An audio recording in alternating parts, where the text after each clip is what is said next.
Meddler by Philip K. Dick. They entered the great chamber. At the far end, technicians hovered round an immense illuminated board, following a complex pattern of lights that shifted rapidly, flashing through seemingly endless combinations. At long tables, machines whirred, computers, human-operated and robot. Wall charts covered every inch of vertical space. Hasten gazed around him in amazement. Wood laughed. "Come over here and I'll show you something.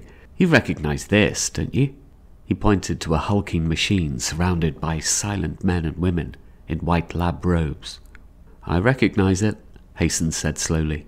"It's something like our own dip, but perhaps 20 times larger." "What do you haul up? And when do you haul?" He fingered the surface plate of the dip, then squatted down, peering into the maw. The maw was locked shut. The dip was in operation. "You know, if we had any idea this existed, histo research would have, you know now." Wood bent down beside him. "Listen, Hasten, you're the first man from outside this department ever to get into this room. You saw the guards. No one gets in here unauthorized. The guards have orders to kill anyone trying to enter illegally. To hide this? A machine? You'd shoot to—" They stood, Wood facing him, his jaw hard. "Your dip digs back into antiquity. Rome, Greece, dust and old volumes." Wood touched the dip beside them. "This dip is different. We guard it with our lives, and anyone else's lives. Do you know why?" Hasten stared at it. "This dip is set, not for antiquity, but for the future." Wood looked directly into Hasten's face. "Do you understand? The future. You're dredging the future. But you can't. It's forbidden by law. You know that." Hasten drew back. "If the Executive Council knew this, they'd break this building apart. You know the dangers. Bukowski himself demonstrated them in his original thesis." Hasten paced angrily. "I can't understand you. Using a future-oriented dip. When you pull material from the future, you automatically introduce new factors into the present. The future is altered. You start a never-ending shift. The more you dip, the more new factors are brought in. You create unstable conditions for centuries to come. That's why the law was passed." Wood nodded. "I know. And you still keep dipping?" Hasten gestured at the machine and the technicians. "Stop! For God's sake, stop before you introduce some lethal element that can't be erased. Why do you keep—" Wood sagged suddenly. "All right, Hasten. Don't lecture us. It's too late. It's already happened. A lethal factor was introduced in our experiments. We thought we knew what we were doing." He looked up. "And that's why you were brought here. Sit down. You're going to hear all about it." They faced each other across the desk. Wood folded his hands. "I'm going to put it straight on the line. You're considered an expert, the expert at histo research. You know more about using a time dip than anyone alive. That's why you're here. That's why you've been shown our work, our illegal work. And you've already got into trouble. Plenty of trouble. And at every attempt to meddle further, well, it makes it much worse. Unless we do something, we'll be the most culpable organization in history. Please, just start at the beginning," Hasten said. "The dip was authorized by the Political Science Council. They wanted to know the results of some of their decisions. At first we objected. We gave Bukowski's theory, but the idea is hypnotic, you know. We gave in, and the dip was built, secretly of course.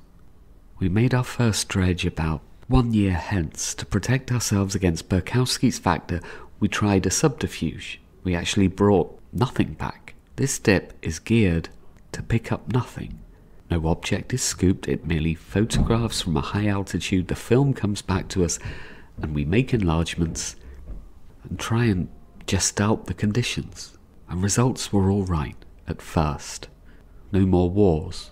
Cities growing, much better looking, blow-ups of street scenes showing many people well content apparently. Pace maybe a little slower. And then we went ahead, 50 years. It was even better. Cities on the decrease. People not so dependent on machines. More grass, more parks. Same general conditions. Peace, happiness, much leisure. Less frenetic waste, less hurry.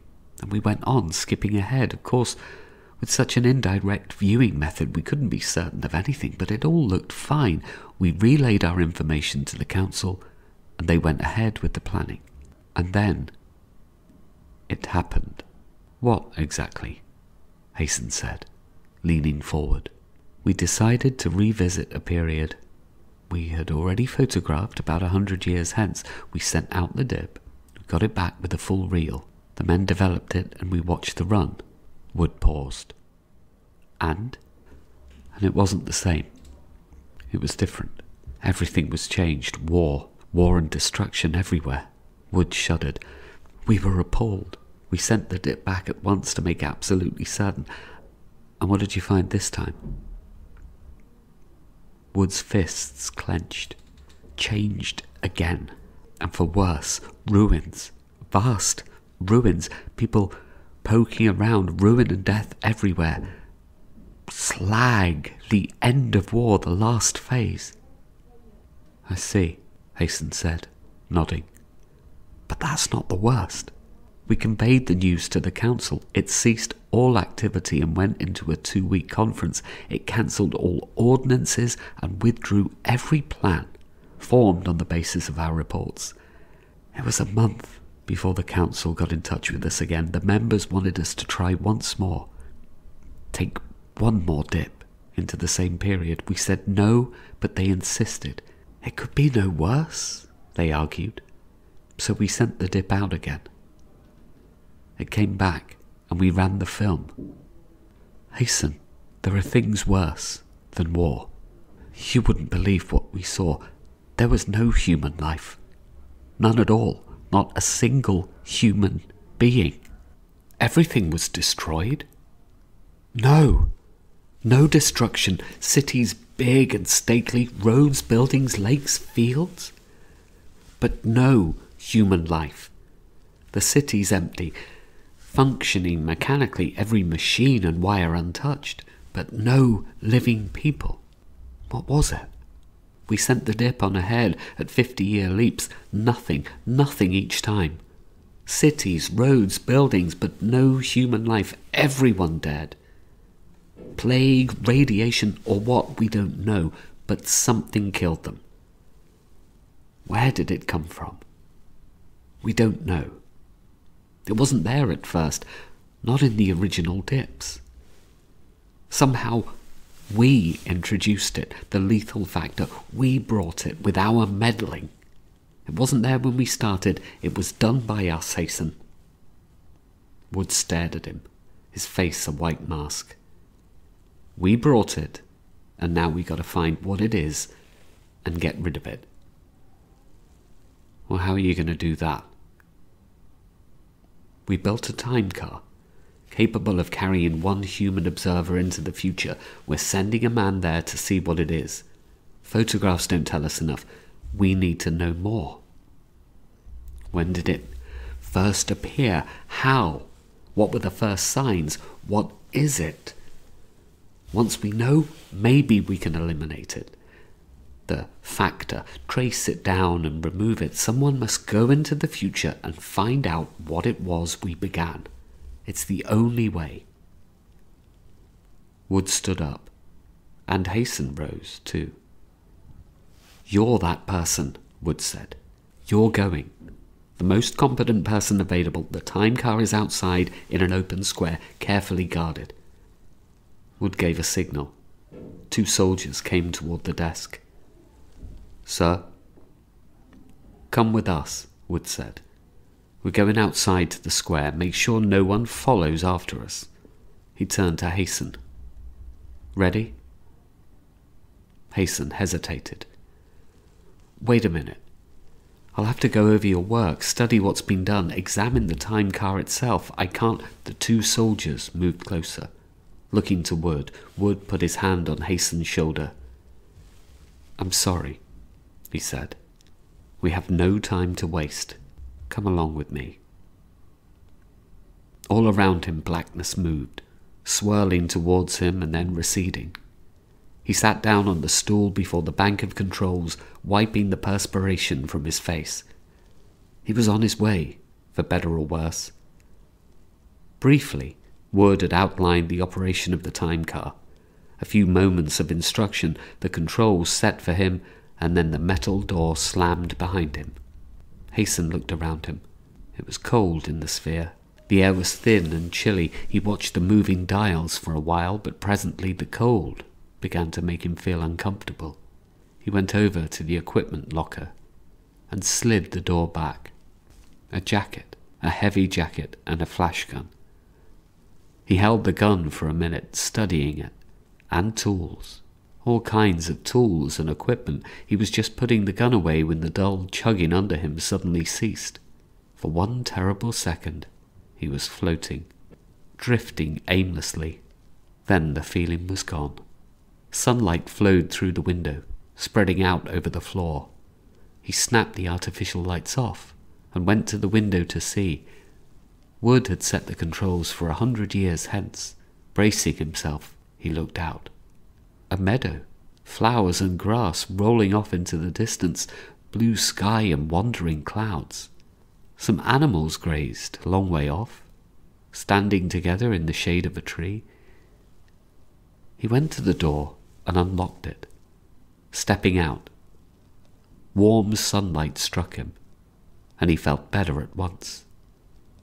Now he could see the animals were cows. He stood for a long time at the door, his hands on his hips. Could the plague have been bacterial? Air carried? If it were a plague? He reached up, feeling the protective helmet resting on his shoulders. Better to keep it on. He went back and got the gun from his locker. Then he returned to the lip of the sphere, checked the door lock to be certain it would remain closed during his absence. Only then, Hasten stepped down onto the grass of the meadow. He closed the door and looked around him. Presently he began to walk quickly away from the sphere toward the top of a long hill that stretched out 1/2 mile away. As he strode along, he examined the click band on his wrist, which would guide him back to the metal sphere, the time car, if he could not find the way himself. He came to the cows, passing by their tree. The cows got up and moved away from him. He noticed something that gave him a sudden chill. Their udders were small and wrinkled, not herd cows. When he reached the top of the hill, he stopped, lifting his glasses from his waist. The earth fell away, mile after mile of it, dry green fields without pattern or design, rolling like waves as far as the eye could see. Nothing else? He turned, sweeping the horizon. He stiffened, adjusting the sight. Far off to the left, at the very limit of vision, the vague perpendiculars of a city rose up. He lowered the glasses and hitched up his heavy boots. Then he walked down the other side of the hill, taking big steps. He had a long way to go.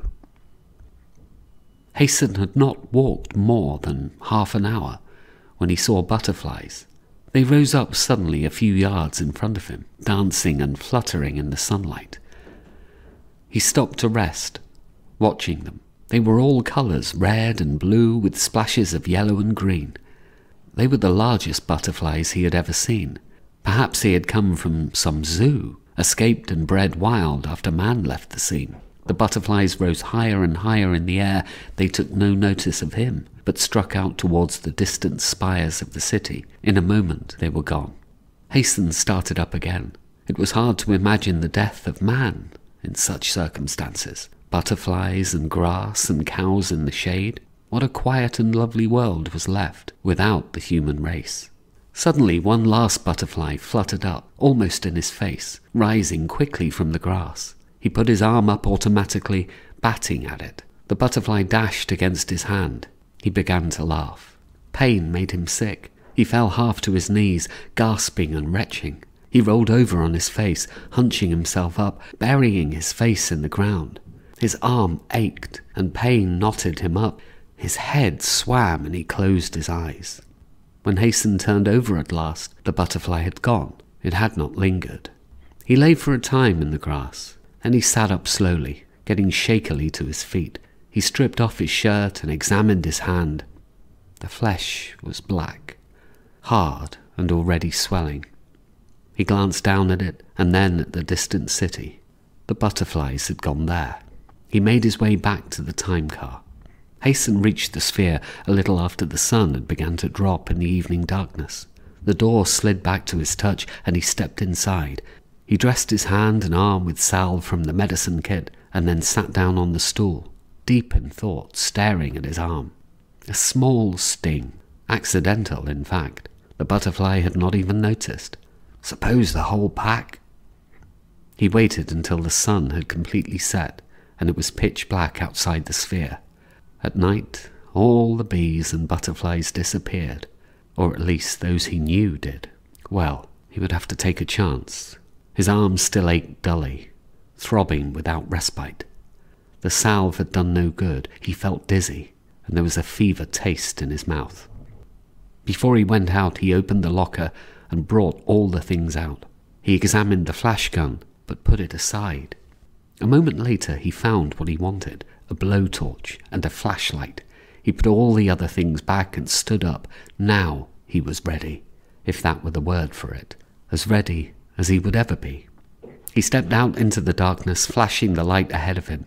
He walked out quickly. It was a dark and lonely night. Only a few stars shone above him, and his was the only earthly light. He passed up the hill, and down the other side a grove of trees loomed up, and then he was on a level plain, feeling his way toward the city by the beam of the flashlight. When he reached the city, he was very tired. He had gone a long way, and his breath was beginning to come hard.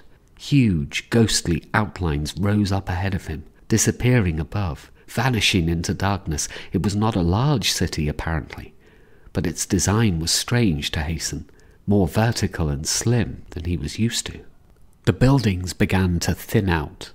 Soon he found himself entering a great tangled square, overgrown with bushes and vines. At the far end, a building larger than the others rose. He walked towards it, across the empty, desolate square, flashing his light from side to side. He walked up a half-buried step and onto a concrete plaza. All at once he stopped. To his right, another building reared up, catching his attention. His heart thudded. Above the doorway, his light made out a word cut expertly into the arch. Bibliotheca. This was what he wanted, the library. He went up the steps towards the dark entrance. Wood boards gave under his feet. He reached the entrance and found himself facing a heavy wood door with metal handles. When he took hold of the handles, the door fell toward him, crashing past him, down the steps and into the darkness. The odour of decay and dust choked him. He went inside. Spiderwebs brushed against his helmet as he passed along silent halls. He chose a room at random and entered it. Here were more heaps of dust and grey bits of bones. Low tables and shelves ran along the walls. He went to the shelves and took down a handful of books. They powdered and broke in his hands, showering bits of paper and thread onto him. Had only a century passed since his own time? Hasten sat down at one of the tables and opened one of the books that was in better condition. The words were no language he knew, a Romance language that he knew must be artificial. He turned page after page. At last he took a handful of books at random and moved back towards the door. Suddenly his heart jumped. He went over to the wall, his hands trembling. Newspapers. He took the brittle, cracking sheets carefully down, holding them to the light. The same language, of course, bold black headlines. He managed to roll some of the papers together and add them to his load of books. Then he went through the door, out into the corridor, back the way he had come. When he stepped out onto the steps, cold, fresh air struck him, tingling his nose.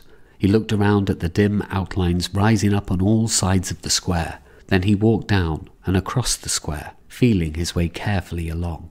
He came to the gate of the city, and a moment later he was outside, on the flat plain again, heading back toward the time car. For an endless time he walked, his head bent down, plodding along. Finally, fatigue made him stop, swaying back and forth, breathing deeply. He set down his load and looked around him. Far off, at the edge of the horizon, a long streak of grey had appeared, silently coming into existence while he was walking. Dawn, the sun coming up. A cold wind moved through the air, edifying against him. In the forming grey light, the trees and hills were beginning to take shape, a hard, unbending outline. He turned towards the city. Bleak and thin, the shafts of the deserted buildings stuck up. For a moment he watched, fascinated by the first colour of day as it struck the shafts and towers, and then the colour faded. A drifting mist moved in between him and the city. All at once he bent down and grabbed up his load. He began to walk, hurrying as best he could, chill fear moving through him. From the city, a black speck had leapt up into the sky and was hovering over it. After a time, a long time, Hasten looked back. The speck was still there, but it had grown, and it was no longer black. In the clear light of day, the speck was beginning to flash with many colours.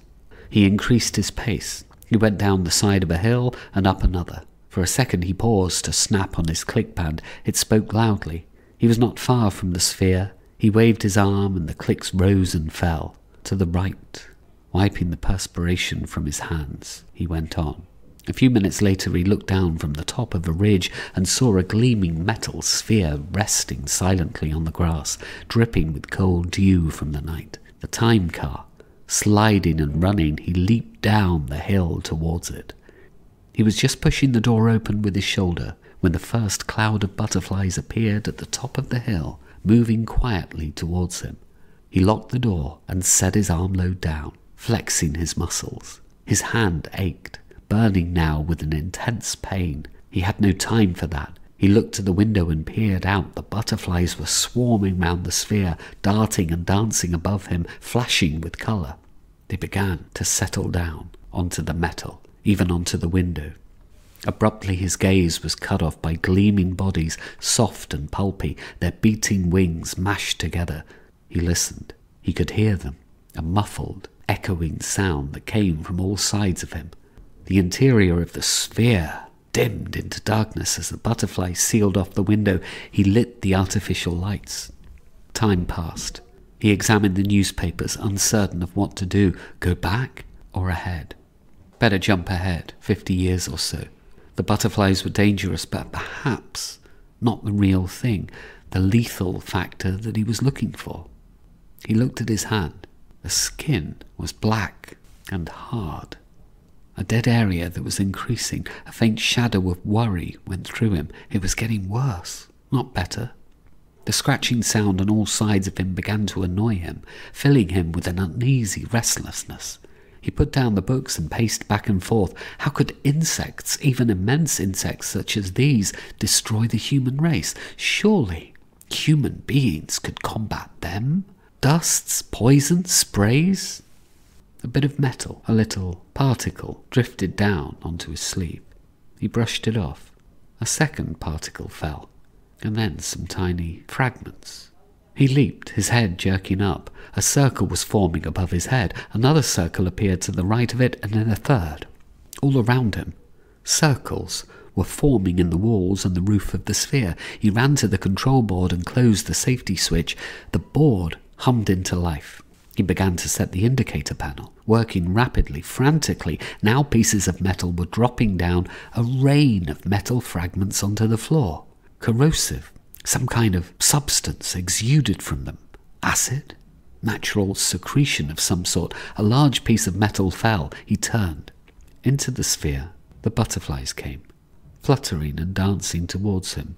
The piece that had fallen was a circle of metal, cut cleanly through. He did not have time even to notice it. He snatched up the blowtorch and snapped it on. The flames sucked and gurgled. As the butterflies came towards him, he pressed the handle and held the spout up. The air burst alive with burning particles that rained down all over him, and a furious odour reeked through the sphere. He closed the last switches. The indicator lights flickered. The floor chugged under him. He threw the main lever. More butterflies were pushing in, crowding each other eagerly, struggling to get through. A second circle of metal crashed to the floor suddenly, emitting a new horde. Hasten cringed, backing away, the blowtorch up, spouting flame. The butterflies came on, more and more of them. Then sudden silence settled over everything, a quiet so abrupt that he blinked. The endless, insistent scratching had ceased. He was alone, except for a cloud of ashes and particles over the floor and walls, the remains of the butterflies that had got into the sphere. Hasten sat down on the stool, trembling. He was safe, on his way back to his own time, and there was no doubt, no possible doubt, that he had found the lethal factor.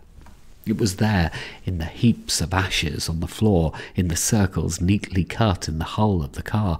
Corrosive secretion? He smiled grimly. His last vision of them, of the swelling horde, had told him what he wanted to know. Clutched carefully against the first butterflies, through the circles, were tools, tiny cutting tools. They had cut their way in, bored through. They had come carrying their own equipment. He sat down, waiting for the time car to complete its journey. Department guards caught hold of him, helping him from the car. He stepped down unsteadily, leaning against them. "Thanks," he murmured. Wood hurried up. "Hasten, you're all right?" He nodded. "Yes. Accept my hand. Let's get inside at once." They went through the door, into the great chamber. "Sit down." Wood waved his hand impatiently, and a soldier hurried a chair over. "Get him some hot coffee." Coffee was brought. Hasten sat sipping. At last he pushed the cup away and leaned forward. "Can you tell us now?" Wood asked. "Yes." "Fine." Wood sat down across from him. A tape recorder whirred into life, and a camera began to photograph Hasten's face as he talked. "Go on. What did you find?" When he had finished, the room was silent. None of the guards or technicians spoke. Wood stood up, trembling. "God, so it's a form of toxic life that got them. I thought it was something like that, but butterflies, and intelligent, planning attacks, probably rapid breeding, quick adaptations. Well, maybe the books and newspapers will help us, but where did they come from? Mutation of some existing form, or from some other planet? Maybe space travel brought them in. We've got to find out." "They attacked only human beings," Hasten said. "They left the cows, just people. Maybe we can stop them." Wood snapped on the vidphone. "I'll have the council convene an emergency session. We'll give them your description and your recommendations. We'll start a program, organize units all over the planet. Now that we know what it is, we have a chance. Thanks to you, Hasten, maybe we can stop them in time." The operator appeared, and Wood gave the council's code letter. Hasten watched dully. At last he got to his feet and wandered around the room. His arm throbbed unmercifully. Presently he went back outside, through the doorway into the open square. Some soldiers were examining the time car curiously. Hasten watched them without feeling, his mind blank. "What is this, sir?" one asked. "That?" Hasten roused himself, going slowly over. "That's a time car." "No, I mean this." The soldier pointed to something on the hull. "This, sir. It wasn't on there when the car went out." Hasten's heart stopped beating. He pushed past them, staring up. At first he saw nothing on the metal hull, only the corroded metal surface. Then chill fright rushed through him. Something small and brown and furry was there on the surface. He reached out, touching it. A sack, a stiff little brown sack. It was dry and empty. There was nothing in it, and it was open at one end. He stared up. All across the hull of the car were little brown sacks, some still full, but most of them already empty. Cocoons.